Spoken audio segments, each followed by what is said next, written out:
Hello, Senior Stoner fans. It's the real Senior Stoner back at you for your Puffco Peak Pro dab of the day. Hello, everybody. Today is Tuesday. If you enjoy today's video, please join and subscribe. Hit that subscribe button for Senior Stoner. Please send me your comments. I reply to all of them. And remember, now you can get Senior Stoner merchandise, hats, tote bags, shirts at teespring.com/senior-stoner-studio. It's on the comment portion, description portion of my videos. Let's get started with today's discussion.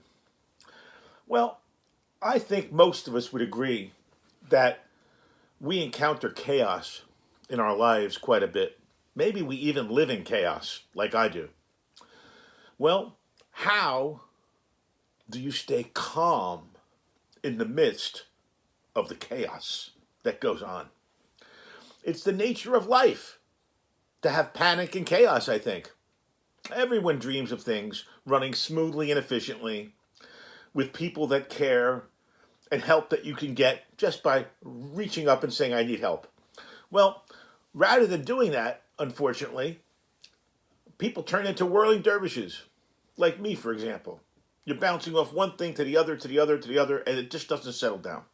So whether you're the creator of the chaos or just caught in the fray, the best way you can bring sanity back to your life is to have an island of stability somewhere.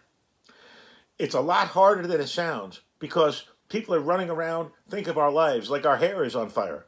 We're trying to stop the pain here, there. We're trying to solve that problem here, there. I mean, I could tell you about things that go on in the household, but that's really irrelevant. The reality is, how do we maintain our sanity in the midst of chaos? Let's get started. Well, we've talked about routines, but you got to maintain your routine. When things get hectic and excited, people tend to abandon what they're doing so they can try to put out the fires. Remember, I was a fireman. I understand. But certain problems exist and need to be addressed. If you totally abandon your regular responsibilities, you're just going to create new problems and more chaos. So what has to happen is you have to assess what's going on and prioritize the issues within your new world, your new self. You have to communicate honestly with yourself and your family members and friends. You've got to tell the truth up front. Because if something's needed, it's got to get done. Better that to happen than to let everything fall apart when nobody expects it. You've got to find a way to take a break in the midst of the chaos. A craze of activity can be like a magnet pulling you in and raising the chaos to every situation you encounter before you're able to put out the first fire. So try not to become a bigger part of the problem by continuing that loop. A mental break, a physical break, anything you can do to try to calm things down. You've got to try to slow down, and breathe. There's a saying among, believe it or not, race car drivers. Slow in the cockpit equals fast on the track. When you're going too quickly, carelessness occurs. We make an already chaotic situation much worse. So we have to encourage people, I'm encouraging you all, to try to pace ourselves. Try to find a methodical and careful way through.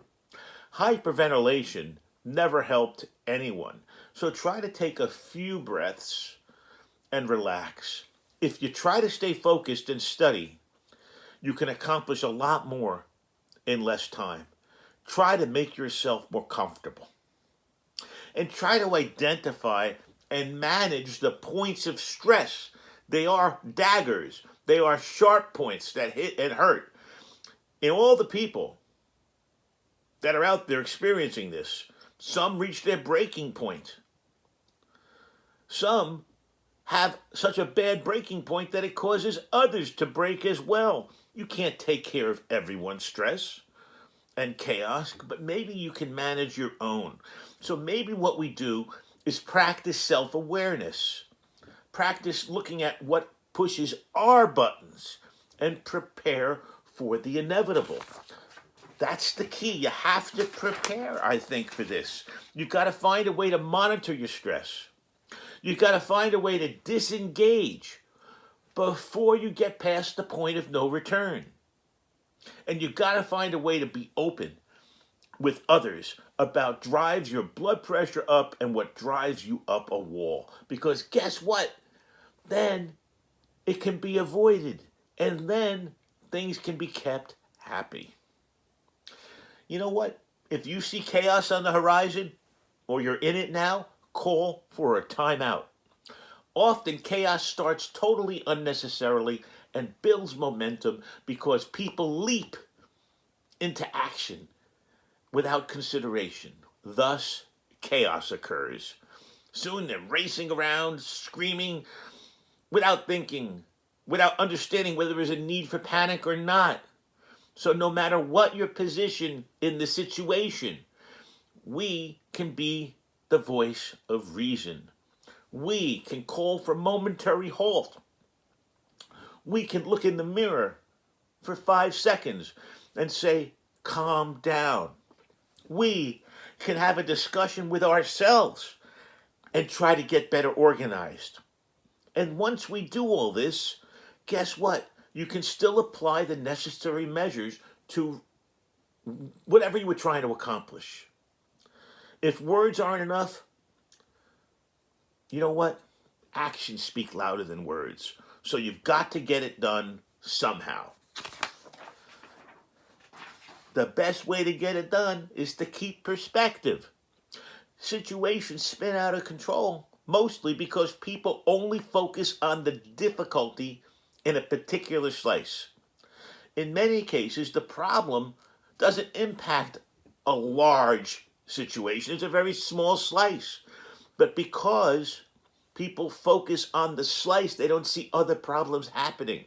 So you have to assess the big picture, the potential fallout, negative things, so you can isolate that issue so that it only affects things relating to that specific little slice.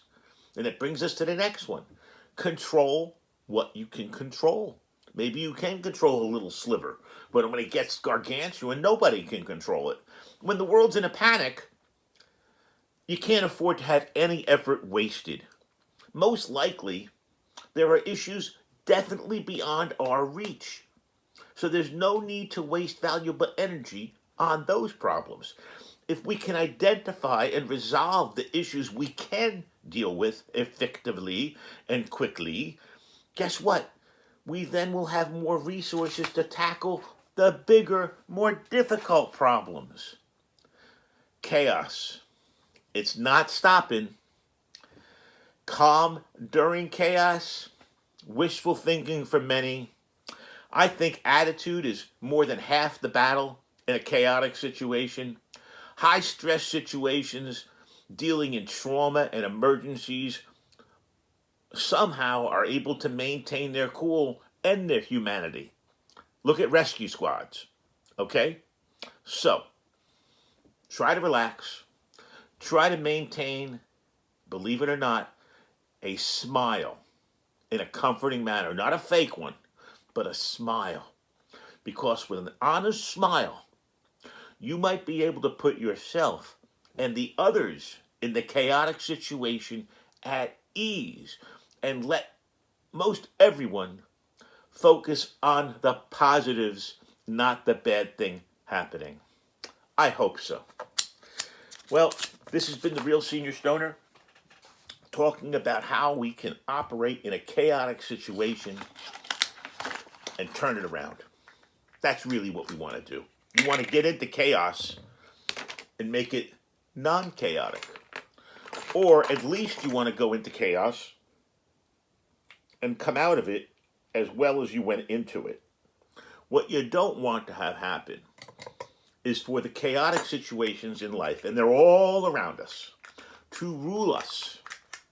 We are in control. You know, it reminds me of the Outer Limits back in the 60s. We will control your TV set. We will control the horizontal. We will control the vertical. We will control all you think and hear. Well, guess what? You're in control in this situation. So have at it. Think about the situations that bring you stress. And you know what? You're going to be able to deal with it. I hope I've helped. I hope I've thrown some tools at you that can help you through those chaotic situations and give you less stress. Cheers, everybody. Have a great day. Please subscribe to Senior Stoner and send me your comments. Have a great one. Cheers.